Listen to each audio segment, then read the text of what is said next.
right, hello everyone. It's Hanshi Ken Herforth. I'm here with our favorite Soke, Bobby Briggs. and this time we're together. We're not separated by a good 1,000 miles or so. Yeah. We are up here in the Ozark Mountains in the Arkansas Grand Canyon. Who would have thought? Who would have thought? Yeah. That's right. And Didn't know Arkansas had such a thing, but here we are. here we are. And it's been a gorgeous day. As Soke was just saying, we couldn't have asked for a better day for riding and riding. And so we thought we'd do our podcast in person. We have a martial art event going on. It started this last late Tuesday, and it will go all the way until, well, this Friday. Yeah. Yeah. Yeah. Hopefully it'll be done earlier, because then we can take the guys out that we're training and have some fun. But if not, well, the standards don't change, so they got a lot of work ahead of them if they want to get done a little early. But we're here, and so this theme for this one is motorcycles, martial arts, and the military, because, well, we have three things in common. Well, really four. We got Jesus. Yeah. Actually, we got marriage. Yeah. We're both married. And then we have motorcycles, martial arts, and the military. And I can say this right now as we get going. We'll start with motorcycles.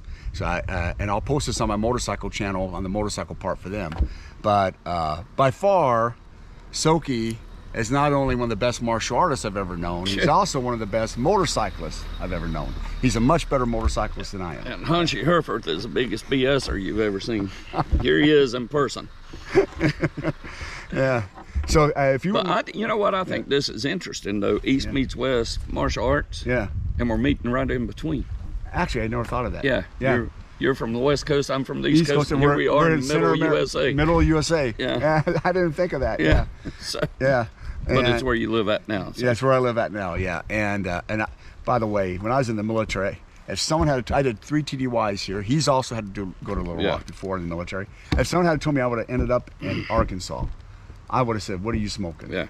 There's no way Actually, somebody told me that I was coming back to Arkansas after my last trip to Arkansas. I'd been like, "You're smoking crack." Crack, yeah. I have no desire to go back to Arkansas, but this is actually a beautiful part of the state. Yeah, yeah. In the Ozark Mountains. Yeah. Yeah. My wife found this and wanted me to retire completely, not just military, but life. She found it here, found that we could easily make it happen financially with, both her and I pensions, our investments, as well as savings, and we got that, that cheap home. Really, it's good enough just for two of us. And it's gorgeous here. I would have never thought. Yeah, beautiful country to ride in. That's for sure. So Friday we'll hopefully go to Eureka Springs, but why don't you tell me how you started riding motorcycles, brother? Don't really know. As a kid, raised on a farm in western North Carolina, we had horses, and I started out on a small mini bike that had like a lawnmower engine on it, and you pulled it and cranked it up, and it had the centrifugal clutch in it, like a lawnmower has in it. Yeah. And just gun it and go. So it went from mini bikes to, actually, I don't know if have you ever heard of a tote goat? No. I've not. It's kind of like a mini bike. They're a lot slower, and they got big tires on them, and they're supposed to be able to go like up in the mountains. They're real slow climbing. I guess that's why they call them goats, tote goat, or what we call them, tote goats. I don't know if that's any official name, but I started out there riding mini bikes, and I had a tote goat, and went from that to dirt bikes. My dad, for as long as I could always remember, always had street bikes, so it was like the natural thing to do growing up. Oh, wow. That and riding horses. Yeah. Well, I started at the age of 8, technically. Charles Duriel, who you've met, he travels around the country with his wife in the RV. He's the guy who got me started in martial arts, and he's also the one who got me started riding. He taught me on a Honda 175. I was 8 years old, which is a big bike now for an 8-year-old. I didn't realize it then. But I left it. I always wanted to ride, but you get married, you got kids. Income, and then you're like, well, I got this going on, and then finally, basically back to middle age, it was like, it's always been my dream. I want to get back into it. So and that's kind of for me, and there's something about riding, it's similar to martial arts, is that to do it well you have to focus. You have to focus. but you You can't never really forget, but you can get rusty. You can get rusty, yeah. You know, yeah, so. exactly. And it comes back quick, Right. but you do get rusty. Yeah. And you have to stay focused, you got to pay attention. But you can also, like martial arts, you can get into a zone where everything just comes into place, you know. Yeah. And you have to be safe, but you can't be so risk averse you can't make a move. Because we Right. know people Yeah. both in motorcycles and martial arts are like that. Yeah, There's- you're so tense and scared to death, you can't enjoy what you're doing. You can't enjoy what you're doing, yeah. And you make stupid, small mistakes. Yeah, and that really comes out in fighting, in my opinion. Oh, yeah. Yeah, when that really happens. Yeah. People get so overly nervous. Yeah. Yeah, they can't. And some of my best fights that I had the greatest times and memories is when I probably lost or was close to losing. You know what I mean? Because they're so good and you're in a zone. Yeah. The ones in the zone, actually, they're euphoric at the time. I don't remember them very well. But the other ones I remember well. You can't be so risk averse. You're throwing up at the mat. You can throw up in the dressing room. You can't throw up at the mat. Yeah. You gotta get rid of that nervousness. Yeah, and that's makes you right. make a lot of small mistakes. That's right. Yeah. Both. Well, actually, since we're talking about three different things, martial arts, military, and motorcycles, all this tense and staying tense and stuff can make you make small mistakes in all three of them. Yeah. You know? Military ones, because we were in the same career field. Yeah, that for can a while. that can get other people killed. Yeah. Oh, yeah. Yeah. Yeah, I mean, you're talking life or death. Well, actually, I guess martial arts could, but motorcycles get people killed. Yeah, they get people You're killed. riding these crooked mountain roads, Yeah. and you're all tense and come around a curve, and I mean, you can make a small mistake and end up off the road somewhere. Yeah. Or wrapped around a tree. Wrapped around a tree easily. Yeah. Yeah. Going too fast, or braking too quickly in a corner, or coming out of it too fast. Yep. And you're doing it because you're nervous, not because you're good at it, but because you're nervous. Yeah. Exactly. Yeah. And now the other thing we have in common is that while we're here, we're riding my two bikes. I have a Chief Indian Dark Horse for my martial arts channel and a Triumph Thunderbird Storm. And so he's riding my bikes. He's rode them before, but we also have in common that our favorite bikes are Indians. Exactly. Yeah. You have by far, right? Yeah. And want to tell the audience what you have? Yeah, I've got a Indian Roadmaster Elite. Yes. They made 200 of them. Yeah. That year, I got the 2018 model, the candy blue and black. Black, yeah. With the gold, you got gold with the 20-karat gold striping and lettering on it. Yeah. And it's sharp. I've ridden it, and I think I may even have a picture of it. If I can find it, I'll post it here. I got all kinds of pictures. But it's a nice bike. Now I will say this for me, because you're better at your skills than I am. It is so smooth. It's almost like I'm floating on air. Yeah. And I don't think I have control because it's so smooth. Does it make sense? Yeah. Mine are rougher, so I feel like, okay, I can feel the ground. I know what I'm doing. Yours is it's like gliding. It's like a Cadillac of motorcycles. Yeah. Out on the open road, it's good. Where I live in Sparta, I mean, it's still good. I ride it for all occasions, but I would rather have like an Indian Scout Bobber. Right. Or even the Dark Horse is so much lighter than my Roadmaster is. Yeah, your Roadmaster. Or your Triumph is so much lighter, but I would rather have like a smaller bike, preferably. Right. A Scout. Scout, yeah. If I had to get a smaller bike, it would probably either be a Chief or a Scout. Yeah, I miss my Scout. Yeah. I wish I still had it. Yeah, it's a great, as you called it, that day you were visiting me in Texas when I still had it. It's a great hopper. Yeah, town hopper. Yeah, it really is. Yeah, and it's good. It would be good for these like winding areas. Man, it'd be a great bike for this. It's great for it's great for that. But out on the open road, as heavy as my Roadmaster is, that's a nice bike to have because traffic does not upset the bike at all. At all, no. And what is it, about 1,000 pounds? I think the dry weight on it is 987. No gas, no oil, nothing in the bags. But obviously, it's never like that. But you know how they give the dry weight when you buy something. I think it was 987. Yeah, or so something like wet and with luggage. You're close to it. Every time I ride it, I'm probably pushing 1,050 pounds, 1,100 pounds at least every time I'm riding it. But you don't feel it. Once you get going on that bike, you don't feel it. No, it's real stable. It doesn't feel that heavy. And but it's if you're going, I noticed when I did it, I was backing it up. He had an injury, and I was backing it up. Thank God, I felt so bad. Thank God you had backing it in my garage. Thank God you had those highway bars on it, because all of a sudden my knee buckled. I have a partial ACL tear in my left knee, and sometimes it buckles, and it buckled at the wrong time. And I laid it over, but it didn't fall hard because of those highway bars. Just basically laid over on the laid over highway inside, bar. yeah. Didn't even, I don't think it even scratched the highway bar, because the inside of the garage is, well, it's concrete. It's concrete floor, and it had the highway bar, and it was just like slow motion. Yeah. But my leg wouldn't buckle, and I couldn't force it up. It was so heavy, I couldn't force it up.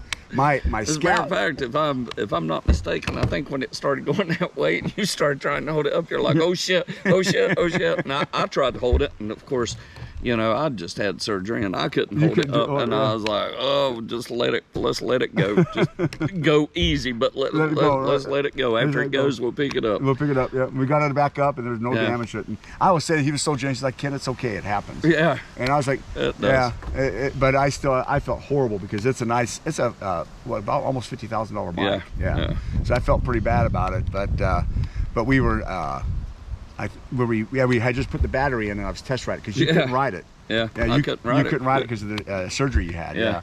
So I was test riding after and I'll be honest though, putting a battery in it is a bear. Oh my God. There's other words I like to say, but I'll try to refrain. You can change engine in a car quicker than you can put a battery in.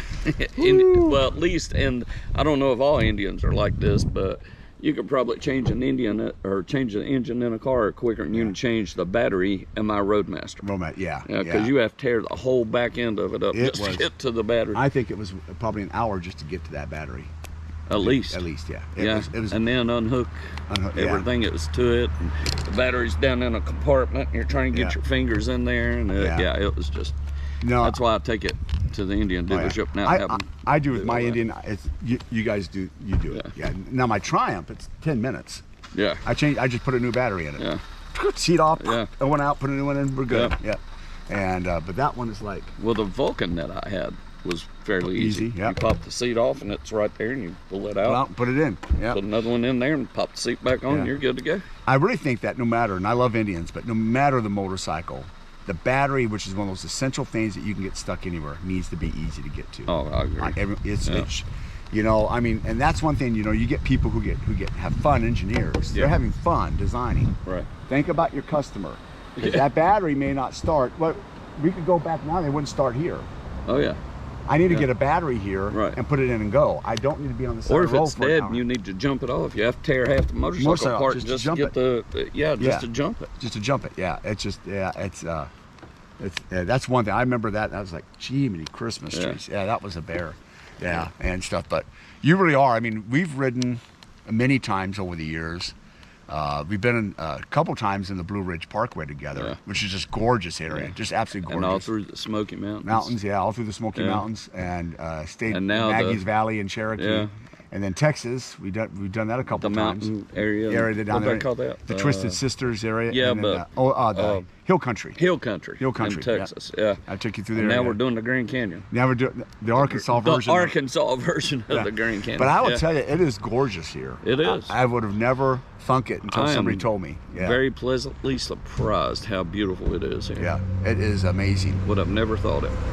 No, I'm like, Arkansas has pretty places, but although I'll be honest with you, and I came through a lot of it when I came out to visit you at nighttime. Yeah.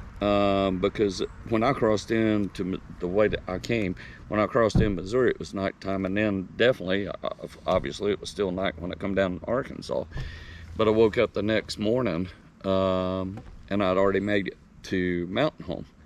And I was looking around, and Mountain Home's a nice town. Yeah. It's a really nice town, and you come through Cherokee Village. Yep, Cherokee Village. Here, which was nice. Hopefully, we'll be able to go back out. Yeah, we'll to go that. back to see that. Yep. Gassville, you know, I mean, I don't know all these small towns. Yeah. You do. You live I'm here. learning them. Yeah. But my gosh, it has some really nice riding places. Yeah, it's got some really nice riding. Mountain View, Calico Rock. They got North Fork. Rivers. Yeah, there's some places that. So what we got, we have training in the morning and then training in late afternoon, early evening. And so after we get them going, we're going to go hit some more riding. Yeah. And but this one we needed the whole day because this is a lot further from where I live. And I'll take you to some of your house. Probably a couple hours, 3 hours. Yeah, 2.5, 3 hours, something like that. Yeah. Yeah, I think probably around 2 because I think Jasper's. Well, it says an hour and a half, but it took longer than an hour and a half to get there. Yeah. And it always does. Those maps are not always that accurate, I don't think. But it's absolutely gorgeous. And But you've ridden all over. Everything from Tell the Dragon, Blue Ridge Parkway, Twisted Sisters. I mean, you've been all over riding the country, yeah. What do you think is your favorite ride so far? Well, honestly, I'm biased. Yeah. I would have to say my favorite ride is riding Blue Ridge Parkway. Blue Ridge Parkway, yeah. And I live right off the Blue Ridge Parkway now. I grew up off the Blue Ridge Parkway, a different section of it than where I live at now. But I don't know, man. I've rode in some beautiful places, and this being one of them. But I think my favorite overall place has got to be the Blue Ridge Parkway. Yeah. And outside it, well, the Blue Ridge Parkway goes through the Smoky Mountains also, but it doesn't go all the way through the Smoky Mountains. But the Smokies is also another favorite place of mine. Yeah. You know, I'm just very partial to that area of the country. And when he says it's right off there, it is his property where it ends, the Blue Ridge Parkway begins. Yeah. So my personal property backs up to the federal property of the Blue Ridge Parkway. Blue Ridge Parkway. Yeah, it's right there. I need to come there, like I told you, in the fall and ride it. Yeah. And I've been there in the summer. We've ridden it twice. I've been there in we the. rode it one time in the rain. Well, the fog too. Remember that? Well, yeah. And that one I got a video on my motorcycle channel. Crap! I think we were doing like 10 miles an hour trying to get through fog, and I was leading. I couldn't even see you. Yeah, I was leading, hoping I wouldn't rear end somebody because the fog was so thick. Yep. And it came upon us that quick, and we had no place to pull over, so we had to go until we come upon a place to pull over. And you were behind me. I couldn't see what was in front. I felt like a pilot flying a jet through the clouds. I couldn't see in front of me. I couldn't see you behind me. I'm like, God, please let us find a place to pull over. I can probably download that footage from the YouTube. I still have some of that. Yeah. And he's not kidding. And I'll have to find that and put it up here to show people, because my camera can't even see you. And no joke, the camera doesn't do justice to it. Oh, no. But you are no more than maybe 20 meters ahead of me. And can't be seen. Yeah. Can't be seen. Yeah. And I eventually came up behind a car, I guess, that was also looking for a place to pull over, because we came up on this heavy fog, because it was raining before that. Right. Not hard, but I mean, it was a steady rain, so we were going right through the rain, trying to get to where we were going, and came up on this really thick fog. And you can't just stop. And the Blue Ridge Parkway, you can't just pull over, because there is no place to pull over. No. So you had to go until you had a overlook place where you pull over. And I'm telling you, man, I knew there were a car in front of me, but it was the weirdest feeling. I knew it was there, but I couldn't see it. And then what was so weird, there's so many overlook places, but we didn't have one at that part. No. That's right past Mount Mitchell, if I remember right. And finally, we got to a place where finally the fog was gone. Yeah. And it was sunny again before we got into Cherokee Village. Yeah. Cherokee, Yeah. And it's just like, what in the heck just happened? Yeah. We started in sunny weather. Sunny weather, yep. Because we drove from Charlotte, my house down there in Charlotte, to Spruce Pine. Yep. Spent the night in the hotel at Spruce Pine, got up and got on the parkway in Spruce Pine that morning, and it was bright, clear sunny. Yeah. And gorgeous day. As soon as we passed Mount Mitchell, we started hitting rain and then the fog. And then by the time we got in Cherokee that afternoon to get a hotel to stay in Cherokee, it was bright and sunny. Bright and sunny again, yeah. I mean, we literally went through all kinds of weather. And the other time we had great weather, except when we went back. It started off okay, but then just poured on us. I mean, just poured. And again, I couldn't see you. It's just that rain was so heavy.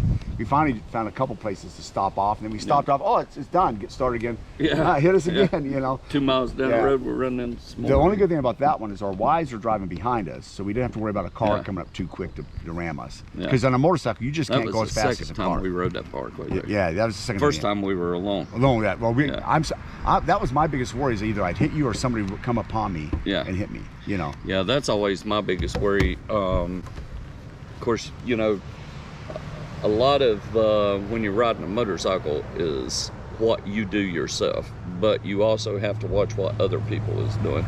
Like, I trust myself whenever I'm riding a motorcycle, but I don't trust people around me, because you don't know them, and you don't know what they're capable of and what they're not capable of, and how reckless of a driver they are or how safe a driver they are. So I'm always worried. And clear day like this, I got it. You can look in your side mirrors just the same way as you do a car. But whenever it's raining or snowing or foggy or some kind of inclement weather like that, Right. man, I'm always scanning my mirrors, making sure Always. somebody don't come up behind me, whether I'm in a car or on a motorcycle. Yeah. Make sure somebody don't come up behind me and rear end me. Yeah. And somebody rear end you said just Yeah. what, the other day? Yeah, I just had new tires put on my Triumph, some nice Michelins, and I can tell the difference. So, you know, you get it, what do? You take it out and make sure it's working. Right. And I'm riding them in Flippin', and I'm at a stoplight. Flipping, by the way, is a town. It's a town, right? Not I'm wearing. It's not my finger. I'm riding it in the flipping weather. So. Yeah, it's a town. And I had a pretty good ride, and then I'm just at the stoplight, and an old man, poor guy, rear-ended me. And luckily, not much happened to the bike, you know. Yeah. You know, it was hard. I don't need a pound of flesh. My first thought is, okay, I'm on the bike. I held it up. What the blank is this person doing? And then I get out and I see this old man, and he's, "Are you okay? I'm so sorry." And he's admitting to it. "I'll pay for whatever I need to pay for. Get my insurance. You know, are you going to be all right?" And I said, "Well, I think I'm going to be okay. I feel okay. Do you mind going to the parking lot with me though, if I can check my bike over and make sure I'm all right?" And he goes, "Okay." And he comes in. He's like, "Should we call the police on me?" You know, I mean, he was so nice. Yeah. And I'm like, "I don't need a pound of flesh. I just need you to admit fault." Right. So that's why I said, "What's your number? Let's text that you admit fault." Yeah. And you know, if I'm not hurting tomorrow, and if the motorcycle's fine, I'll inspect it on Friday. Then we're good. I said, "But I just need you to admit fault." And I said, "Because we call the police. I was law enforcement military. He's both law enforcement military and as a civilian. But if we call the police, you're getting a ticket and your insurance will go up." And I don't. Yeah, and your to me- insurance definitely going up. Yep. And I'm very much. I was like that as a cop, right or wrong. Attitude check. Yeah. If you got a good attitude, have a good day. Yeah. I think you learned your lesson. I don't need to compound the injury to somebody. I can show some mercy. It's when you fail the attitude check. Yeah. That's when I'm very, and that's the same way on this. In this case, if he had failed the attitude check, it would have been like, "Yeah, we're calling the police." Yeah. And you're gonna pay, you know, for sure.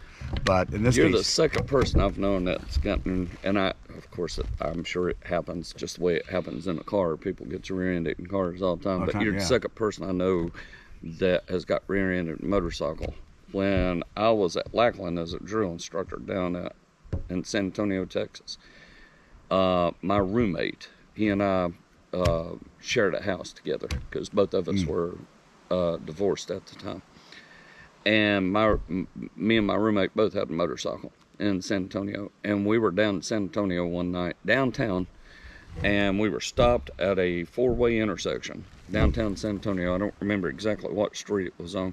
Stopped at a red light, and I was in the far left, and Mark was over in the right. And a car come down through that lane and saw both of us sitting there side by side that night, and he swerved to the right, I guess, try and miss. And we were sitting dead still at the intersection, and he missed me, but he hit Mark. Hit Mark right in the back end of his motorcycle and knocked him straight through that intersection. Mark and his motorcycle traveled through the intersection, and then Mark, obviously it hit him so hard that knocked him through the intersection, and he laid the bike down after he cleared the intersection with cross traffic coming. Yeah. And it tore his bike up a little bit, but he just got a little bit of road rash. I mean, that guy missed me and just popped Mark right in the back end. I was very lucky because the guy was already slowing down. The problem was he didn't see me, he just saw the light. Yeah. And you know, and the funny thing, because the Triumph is not a huge bike, but it's not a small one. Yeah. He should have saw me, but I think that's what happened. He got target fixation on the light, sees it's red, he's looking up, he's not seeing me, and then all of a sudden, boom, you know. Yeah. But it knocked me, probably, you know, a good 2 or 3, 4 feet, something like that. How fast do you think he was going? I think he's probably going under 10. Yeah. For that kind of impact. Yeah, I think he's on. We estimated this guy was probably, and I think the speed limit downtown in the area we were at was 20 or 25. It was downtown near. It was really real close there where the Alamo is, and but this guy just came through there, and he obviously wasn't paying attention. No. He had to have been running at least 35 miles an hour and hit Mark at a dead stop and just knocked his butt. Mark's lucky. I thought it killed him because I saw that happen. I'm like, holy crap. I mean, I'm glad that I didn't get hit, but I didn't want my buddy to get hit either. You know? And that probably would have changed my attitude too. If this guy, because I was hit I mean, it's never fun. It gets your adrenaline going, and you're like this. Your back spasming a little bit, and you get home and you get in the massage cushion, and you stretch really good. But this guy was not trying to beat the light. He was not trying to be reckless. He just misjudged it, maybe because of age or target fixation. But if somebody is, the speed limit's 25 and they're trying to haul 40 through there. Oh yeah. I'll be honest. Yeah. I don't care how nice you are after that. If I can get up, you may just be getting. Yeah. Well, I don't think hell may be coming with me. Yeah, exactly. I don't think this guy. The only thing I could even say, and I think there were 2 or 3 of them in a car. They were younger, probably in their early 20s. And I think that he was just thinking that light was going to turn green any second, and he was moving through there.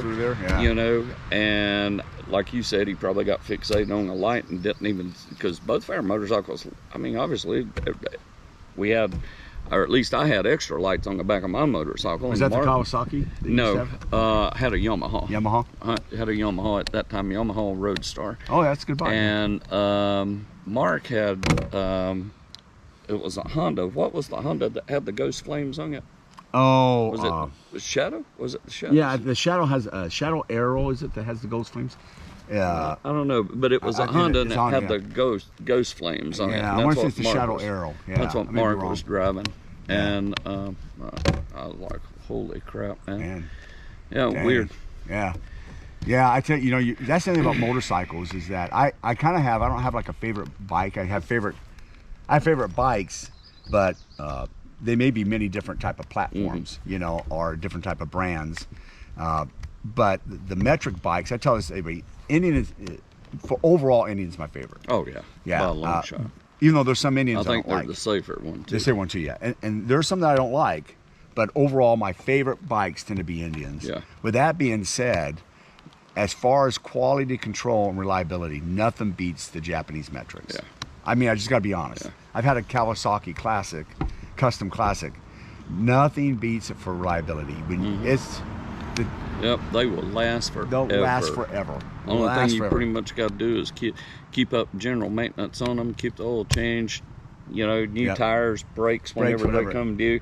Those jokers will run forever. Yeah, I had a Suzuki Boulevard shaft driven, just unbelievable. Yeah. The Japanese bikes, maintenance-wise, they're much, much more reliable than American bikes. Not bikes, yeah. I mean, it's just, and if you miss your 5,000 mile maintenance, you don't panic about it. Right. Yeah. Yeah. I'll be honest with this Indian. I mean, I just had I got 30,000 miles on it, so I just had its 5,000 mile oil change every 5,000 miles, and I was there about 300 miles early because you get paranoid about it. Right. I want to make sure I'm early. Yep. When you have a metric, I mean, I'm not trying to say you abuse it, but you think like, oh, that'll be fine. I can be 200. I can be a 500 miles late. You can completely miss an oil change on one. You'll be fine. Yeah. Especially Honda. Yeah. You can miss it. Okay. Yeah. I'll get it. Yeah. They're just when it comes to reliability, and I think Honda's the most reliable. I'm a little biased probably there. Then Yamaha second, and then Kawasaki and Suzuki when it comes to that. But all 4 of them are more reliable than anything else that's made, in my opinion. Yep. I'm sure people would disagree if they're in motorcycle land, but I just don't see how. I mean, well, if they work. If you've owned them, if you've owned a Jap bike and you own an American bike, I mean, and you're gonna be honest with yourself, you'll see it. I'm like you. My favorite bike, hands down, is an Indian. Right. I'd rather have an Indian any day of the week. Yep. I'd rather have a tore up Indian as a well-working Harley. Yeah, exactly. Yeah. That's just me. And I'm sure there's Harley guys out there that say the same thing. Right. Yeah. In the reverse order about the Indians, but that's just me. That's who I am. But I've also owned Japanese bikes. I've owned Kawasaki's. I've owned Suzuki's, Hondas, Yamahas, and every one of them has maintenance-wise. They've been great bikes. Nothing ever goes wrong. Yeah. Now, as far as the looks and the riding comfortable look, there's nothing like my Indian. Yeah. Well, your Indian's like a Cadillac. Yeah. I mean, I glide on it. I just absolutely glide I just think the whole persona of an Indian motorcycle is just. I mean, it's got a like a modern classic look to it. Yeah. There's something about. I love it. There's something. about riding is it's so if I couldn't have any bike, I'd have whatever bike I could get to ride. Right. Obviously, Yeah. I love to ride, but this is how I look at my Indians. I don't have to ride it to feel special on it. Oh yeah. I just go sit on it in the garage and I'm good. I can do it every time I open up the garage door and see my Indian sitting there. I'm like, yeah, that's mine. That's mine, right? It looks like, you know, you look at it, you go like, well, can't ride it. The weather's bad, but you know what? I just walked to my motorcycle museum. Yep. For lack of a better word, Yeah. they're gorgeous works of art. If I can't ride it, I can sit there and clean it. I can clean it, You right? know, I wipe can look it. at, I can wipe Yeah. it, look at it, look Yeah. how special it is. There's something about, and then when you get on it and you go, there's something about riding that just, there's a feeling besides Right. just the ride. And Yep. Indians do that for me too. Oh yeah. Yeah, especially my dark horses and scouts. I just find those two really pop it. Now I'll be honest, if I've tried other ones and I like them all, but like the FTR doesn't do that to me. No. I'm like, you know, I no, don't- honestly, As a matter of fact, I don't even like the FTR. no, I don't either. No, I thought, oh, okay, I think in that case, Triumph makes a better Yeah. crossover type. I think Yeah. the Japanese bikes make a better one. Yeah. I'd go that route if that's what I was Yep. into. But when it comes to baggers and cruisers, I look at Indians and I go, wow, you know, Yeah. and They got touring some- bikes, I just don't ride touring bikes Yeah. myself. And the like V you do. twins too. The Yeah. Indian V twins is, in my opinion, is hands down the best V twin you can get. Yeah. Yeah. And I will say this: Great what bikes. Indian did for I think Harley's had to get better, and I think that's a good thing for American consumers to have Oh, yeah. more. But Harley had to get better because Indian's technology was ahead. Yeah. Well, and what a lot of people don't understand, when your competition gets better, it makes you get better. This also goes in martial arts. I mean, I know we're going to talk about that too, Yep, but we are, yep. you know, if you want Indian to get better and be a better bike, Harley needs to step up their game so Indian can step up their game, and vice versa. If Right. you want Harleys to get better, Indian needs to step up their game, because those are two biggest American competitors that they are. Right, yeah. You know, victory, I mean, is a thing of the past, Yeah. basically.